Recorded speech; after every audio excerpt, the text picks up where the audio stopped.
Numa sexta-feira à noite, na sala da minha própria casa na Barra da Tijuca, na frente de 4 casais que eu conhecia há anos, minha esposa me olhou e disse: "Quer ser pai, mas nem homem direito é." O silêncio que veio depois daquilo foi o tipo de silêncio que você só ouve quando uma sala inteira para de respirar ao mesmo tempo. 8 pessoas, copos de vinho na mão, comida na mesa.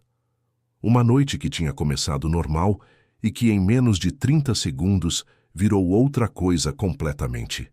Eu não disse nada, não levantei a voz, não bati na mesa, não pedi explicação, não dei a ela nem aos convidados a reação que todo mundo estava esperando. Olhei para ela por uns 3 segundos, coloquei o guardanapo na mesa com cuidado, peguei as chaves que estavam do lado do meu prato, me levantei e fui embora da minha própria casa sem dizer uma palavra. Ouvi meu nome sendo chamado antes de fechar a porta. Não virei. A porta fechou. O elevador desceu. A noite estava quente do jeito que o Rio fica em março. Aquela quentura específica que parece que a cidade toda está respirando junto. Entrei no Corolla, saí da garagem e não voltei. Meu nome é Ezequiel Fontes. 43 anos. Rio de Janeiro.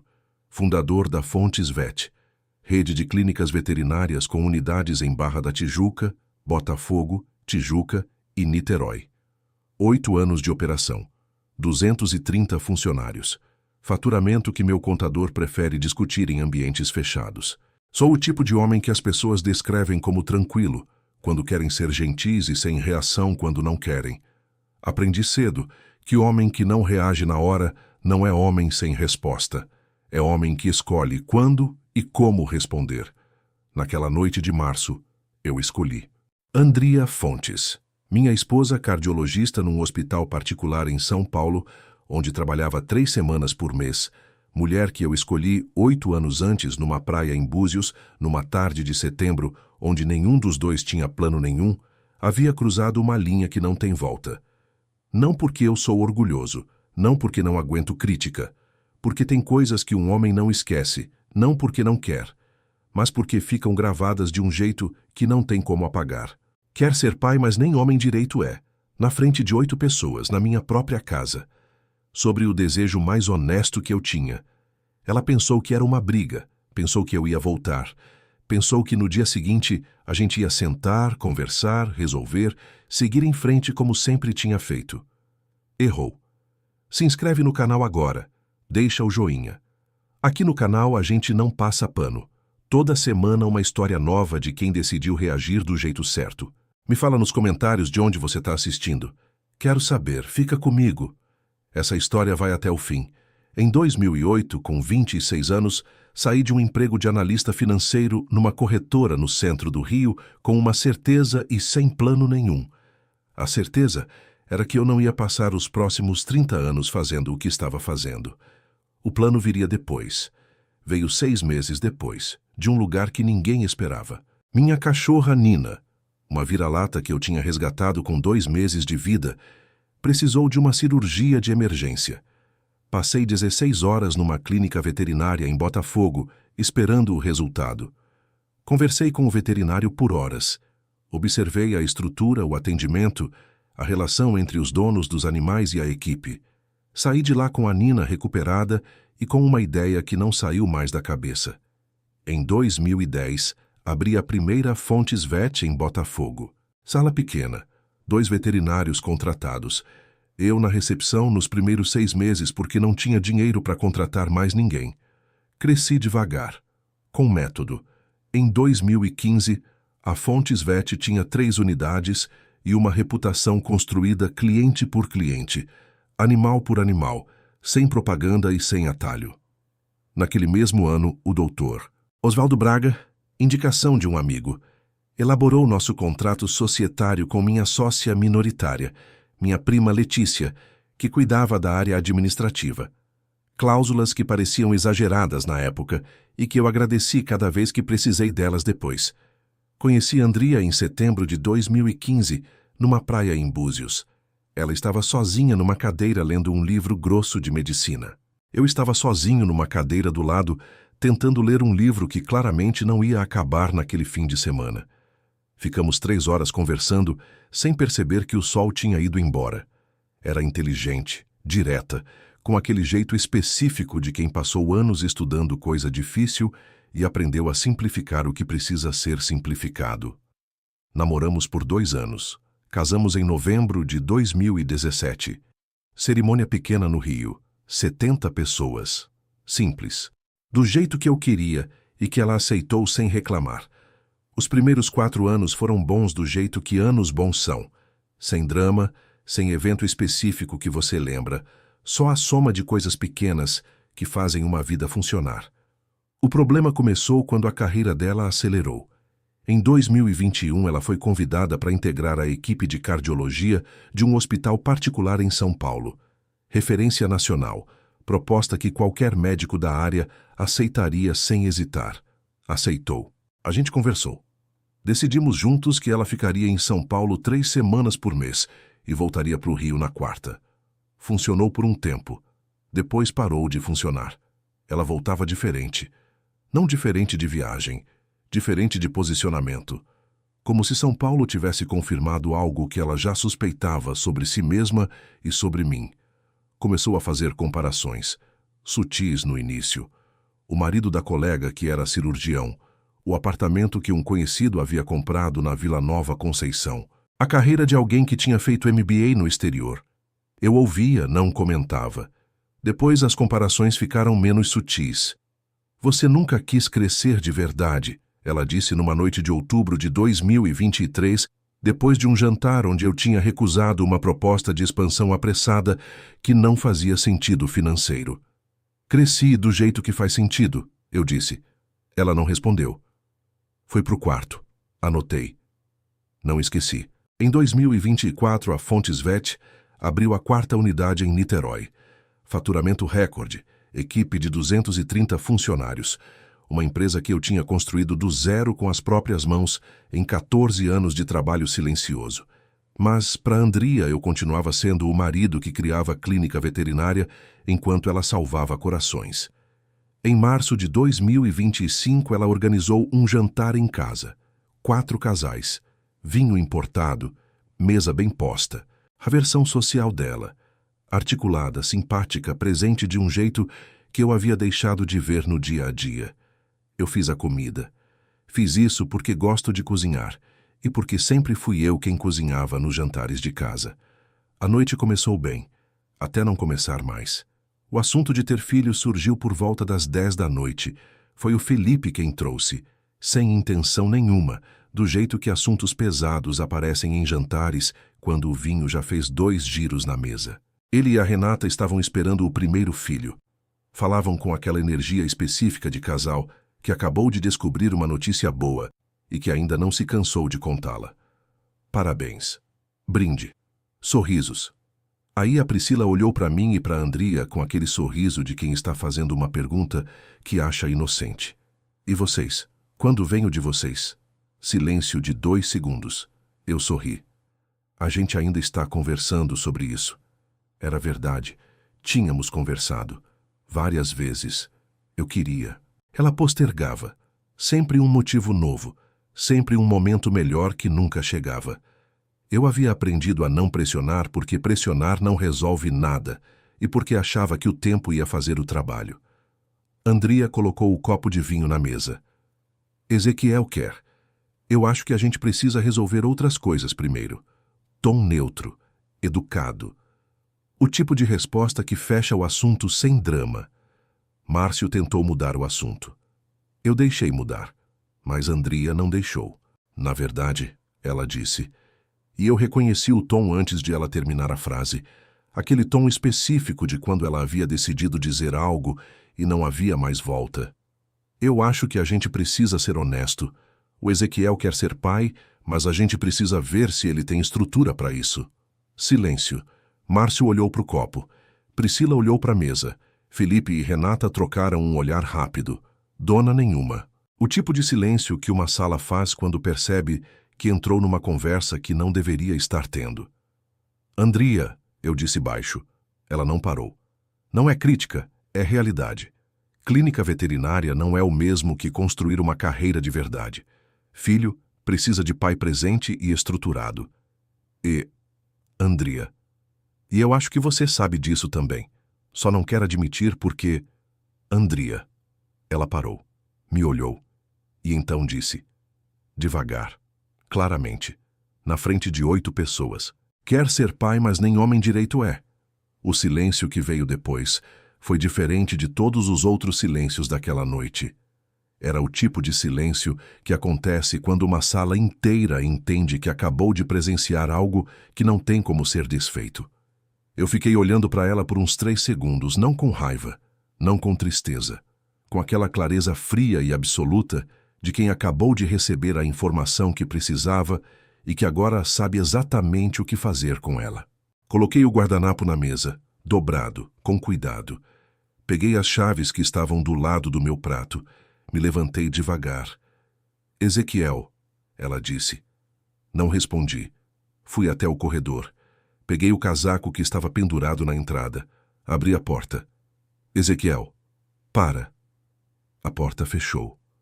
O elevador desceu em silêncio. O porteiro me cumprimentou. Eu respondi com um aceno de cabeça. Saí pelo hall, cruzei a calçada, entrei no Corolla. Coloquei a chave. O motor pegou. E fui embora. Sem destino específico. Dirigindo pela Barra às 11 da noite, com o ar-condicionado no máximo e o rádio desligado. Só o barulho do carro e o rio passando pela janela, do jeito que o rio passa quando você não está prestando atenção nele. Depois de 40 minutos, parei num posto de gasolina na Avenida das Américas. Comprei um café, fiquei sentado no carro por uns 20 minutos. Não chorando, não com raiva, só processando. Havia uma coisa muito clara na minha cabeça naquele momento. Mais clara do que qualquer coisa que eu havia sentido em muito tempo. Eu não ia voltar. Não naquela noite. Não na semana seguinte. Não depois de uma conversa, de um pedido de desculpas, de uma explicação que eu já sabia que viria com lágrimas e com as palavras certas ditas do jeito certo. Não ia voltar porque algumas coisas ditas na frente de certas pessoas, em certos momentos, não são acidente, são revelação. E o que a Andrea havia revelado naquele jantar era algo que eu precisava levar a sério, não com raiva, mas com a mesma frieza e precisão com que eu tomava qualquer decisão importante da minha vida. Terminei o café, liguei o motor e fui para o flat que eu mantinha em Ipanema para quando ficava até tarde trabalhando no escritório de Botafogo. Naquela noite, virou meu endereço permanente. No sábado de manhã, acordei às 6h30 no flat de Ipanema. Fiz café, abri o notebook. Fiz o que sempre faço quando preciso pensar com clareza. Coloquei os fatos numa lista e analisei cada um sem nenhuma emoção que não coubesse naquela lista. 8 anos de casamento. Uma mulher que eu havia escolhido e que havia escolhido me humilhar na frente de 8 pessoas sobre o desejo mais honesto que eu tinha. Sem provocação, sem álcool em excesso, com total controle sobre o que estava dizendo. Não era explosão, era opinião. E opinião não tem como ser desfeita com pedido de desculpas. Às 8 da manhã liguei para a doutora Cristiane Barros. Cristiane tinha escritório em Botafogo, 3º andar, sala ampla com vista para o Corcovado que ela claramente havia escolhido de propósito. Advogada de família há 15 anos. Tinha-me sido indicada pelo Dr. Oswaldo Braga 2 anos antes, quando um sócio de um cliente meu havia passado por um divórcio complicado. Guardei o contato sem saber por quê. Agora sabia. Ela atendeu no 3º toque. Cristiane Barros. Doutora. Cristiane, meu nome é Ezequiel Fontes. Preciso de uma reunião hoje, se possível. Assunto? Divórcio. Pausa de 1 segundo. 11 da manhã, ela disse. Pode ser? Pode. Às 10h50 estava na sala de espera. Às 11 em ponto, ela abriu a porta, me cumprimentou com um aperto de mão firme e apontou para a cadeira na frente da mesa. Sem café, sem conversa fiada. Só o bloco aberto e a caneta na mão. Gostei dela imediatamente. Contei tudo. O jantar. A frase. A saída. Os 8 anos. O flat de Ipanema. A decisão que havia tomado no posto de gasolina na Avenida das Américas às 11 da noite anterior. Ela não interrompeu uma vez. Quando terminei, Ela fechou o bloco. Bens em comum? Apartamento na Barra. Carro dela. Conta conjunta com saldo pequeno. Empresa? Minha. Constituída antes do casamento. Regime de separação parcial de bens. Ela assentiu. Então é limpo. Você quer consensual ou litigioso? Consensual. Não quero guerra. Quero terminar. Ela vai concordar? Não sei. Mas os termos que eu aceito são razoáveis. Se ela quiser complicar, complica sozinha. Cristiane me olhou por uns 2 segundos. Você veio no dia seguinte, ela disse. Vim, eu disse. A maioria espera semanas. Semana a mais não muda o que precisa ser mudado, eu disse. Ela pegou a caneta de volta. Vou preparar a minuta até quinta-feira. Saí do escritório ao meio-dia. Fui direto para o escritório da Fontes Vet em Botafogo. Sentei na minha mesa. Abri os relatórios da semana. Trabalhei até às 6 da tarde. Andria havia ligado 11 vezes desde a manhã. Não atendi nenhuma. À noite mandou mensagem. Ezequiel, eu preciso te ver. Por favor. Li. Não respondi. No domingo ligou mais 8 vezes. Mandou 6 mensagens. A última dizia: eu errei. Eu sei que errei. Me dá uma chance de explicar. Não respondi. Na segunda-feira, apareceu no escritório da Fontes Vet em Botafogo às 3 da tarde. Minha secretária me avisou pelo interfone. Fala que estou em reunião, eu disse. Ela disse que vai esperar.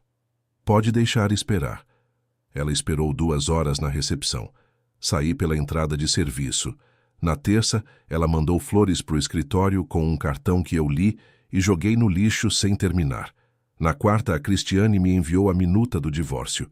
Li cada parágrafo. Aprovei. Mandei de volta com uma única observação sobre a divisão do apartamento. Na quinta, Andria ligou 12 vezes.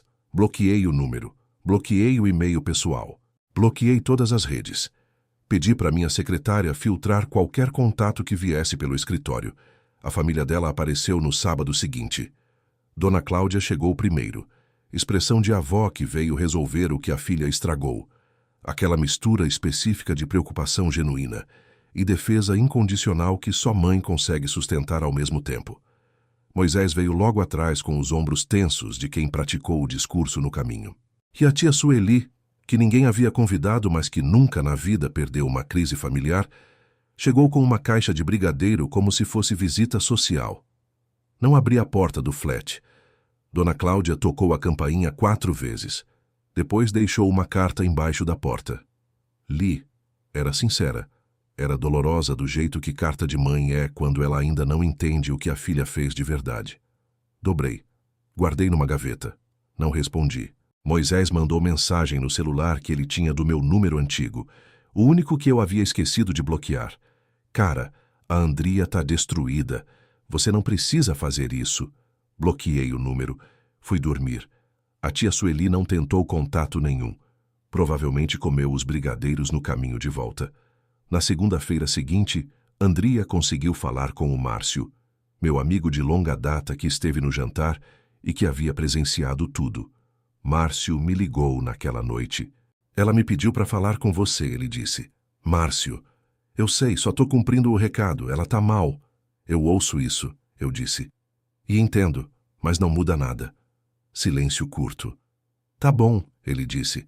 Sabia que você ia dizer isso. Então por que ligou? Porque ela pediu e eu não sei dizer não para a pessoa que tá chorando na minha frente. Pausa. Mas eu entendo sua decisão. O que ela fez não tem como voltar atrás. Não tem, eu disse. Você tá bem? Tô trabalhando, eu disse. Ele riu baixo. Typical. Desliguei, fui fazer café, voltei pro notebook. Tinha uma expansão para Brasília para planejar. Em maio de 2025, a Fontes Vet abriu sua primeira unidade em Brasília. Não foi decisão emocional. Foi uma oportunidade que eu observava há 18 meses. Mercado veterinário em crescimento acelerado na capital, demanda reprimida por clínica de alto padrão e nenhum concorrente com a estrutura que eu tinha para atender. A separação apenas liberou o tempo e a energia que eu precisava para executar. Me mudei para Brasília em junho. Aluguei um apartamento no Lago Sul. Andar alto, vista para o lago, silêncio de cidade planejada que funciona diferente do Rio e que eu descobri que combinava com a fase em que eu estava. Acordava cedo. Corria na orla do lago antes do café. Abria o escritório às 8. Fechava quando o trabalho do dia estava feito, às vezes 6 da tarde, às vezes 10 da noite, sem ninguém esperando em casa para cobrar o horário. Esse tipo de liberdade tem um peso específico quando você não estava esperando por ela. A unidade de Brasília abriu com 2 contratos garantidos, um pet shop premium do Lago Sul e uma clínica de animais exóticos que havia me procurado meses antes. No segundo mês, fechamos mais 3. No quarto mês, contratamos mais 12 veterinários. Antes do fim do primeiro semestre, a unidade de Brasília tinha faturamento, que justificava a decisão de expandir e que silenciava qualquer dúvida que eu pudesse ter tido sobre o timing. Não tive dúvida nenhuma, mas é bom confirmar. O divórcio foi finalizado em julho de 2025. Cristiane me ligou assim que saiu do cartório. Acabou, ela disse. Obrigado por tudo, eu disse. Foi o divórcio mais organizado que já conduzi, ela disse. Você chegou no dia seguinte com a cabeça feita. Isso é raro. Decisão tomada não precisa de mais tempo, eu disse. Ela riu. Vai jantar em algum lugar bom hoje? Vou, eu disse. E fui, num restaurante à beira do lago que um colega havia me indicado. Pedi o menu degustação. Comi com calma. Bebi um vinho que eu não conhecia e que foi melhor do que eu esperava. Paguei a conta. Saí. Sem celebração. Sem ninguém para dividir o momento. Não precisava. Sobre Andria. Depois que bloqueei todos os contatos diretos, ela tentou por semanas chegar até mim por caminhos indiretos. Pelo Márcio, que cumpriu o recado uma vez e nunca mais. Por uma colega de trabalho dela, que me mandou mensagem num sábado de manhã, dizendo que a Andria estava destruída e precisava falar. Não respondi. Por uma carta enviada para o escritório da Fontes Vet em Botafogo, 3 páginas escritas à mão que a Letícia me encaminhou por e-mail com uma nota dizendo: achei que você devia decidir se quer ler. Li. Uma vez. Guardei no fundo de uma pasta no notebook que eu não abri mais. Depois disso, o silêncio dela chegou. O tipo de silêncio que chega quando a pessoa finalmente entende que não há porta para bater, porque a porta não existe mais. Não sinto raiva da Andria. Sinto o que sinto quando penso em uma decisão que precisava ser tomada e que foi tomada na hora certa. Uma espécie de clareza tranquila que não tem nome mais dramático do que isso. Ela disse o que disse. Eu fiz o que fiz. Cada um com as consequências das próprias escolhas. As dela ficaram com ela. As minhas ficaram comigo. E as minhas eu escolho todo dia quando acordo em Brasília, faço café, olho para o lago pela janela e vejo uma cidade que não tem nenhuma memória de quem eu era antes de chegar aqui. Tem gente que me pergunta se eu me arrependo de ter saído sem dizer nada naquela noite. Se não teria sido melhor confrontar, exigir explicação, dar uma chance. Não me arrependo, porque confronto exige que você acredite que a outra pessoa não sabia o que estava fazendo. E Andria sabia. Cada palavra foi dita com controle total, em voz clara, na frente de 8 pessoas que ela conhecia. Não foi explosão, foi escolha. E escolha merece resposta à altura. A minha resposta foi silêncio. Cristiane Barros, uma minuta de divórcio aprovada na quinta-feira e um apartamento no Lago Sul com vista para o lago que eu abro toda manhã sem dever nada a ninguém. Não tenho raiva, não tenho saudade, não tenho remorso. Tenho Brasília. Tenho a Fontes Vet crescendo. Tenho uma vida construída 2 vezes, e a segunda está ficando melhor do que a primeira. Ela quis me definir naquela noite. Definiu, sim. Só não do jeito que esperava. Me definiu como o homem que vai embora sem barulho e que não olha para trás. Esse sou eu. Se você chegou até aqui, você sabe por que eu conto essa história. Não para me vingar de ninguém, mas porque todo homem que já foi humilhado na frente de pessoas que importavam precisa ouvir isso pelo menos uma vez. Você não deve satisfação a quem não te trata com respeito. Não deve explicação. Não deve reação. Você deve a si mesmo a decisão certa tomada na hora certa. E depois disso, silêncio. trabalho, vida nova, sem olhar para trás. Se inscreve no canal.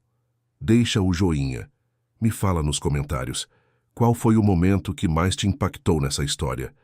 A gente se vê no próximo.